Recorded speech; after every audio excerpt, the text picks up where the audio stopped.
Today, we're practicing Kapa haka. Oh, pe ahua nei kei te hikaka mai a ki ngā mahi haka. Oh, ai, Jojo. Me te mahi poi, me ngā mahi āringa, me te waiata. Oh, and me te haka. Ki raro. Kia wiri. Kia mau. Hey!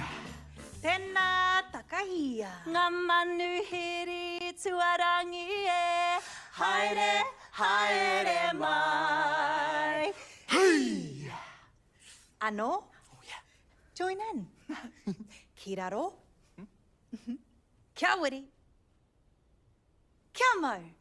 Hey! Tēnā takahia. Ngā manuhiri tuarangi e. Haere, haere mai.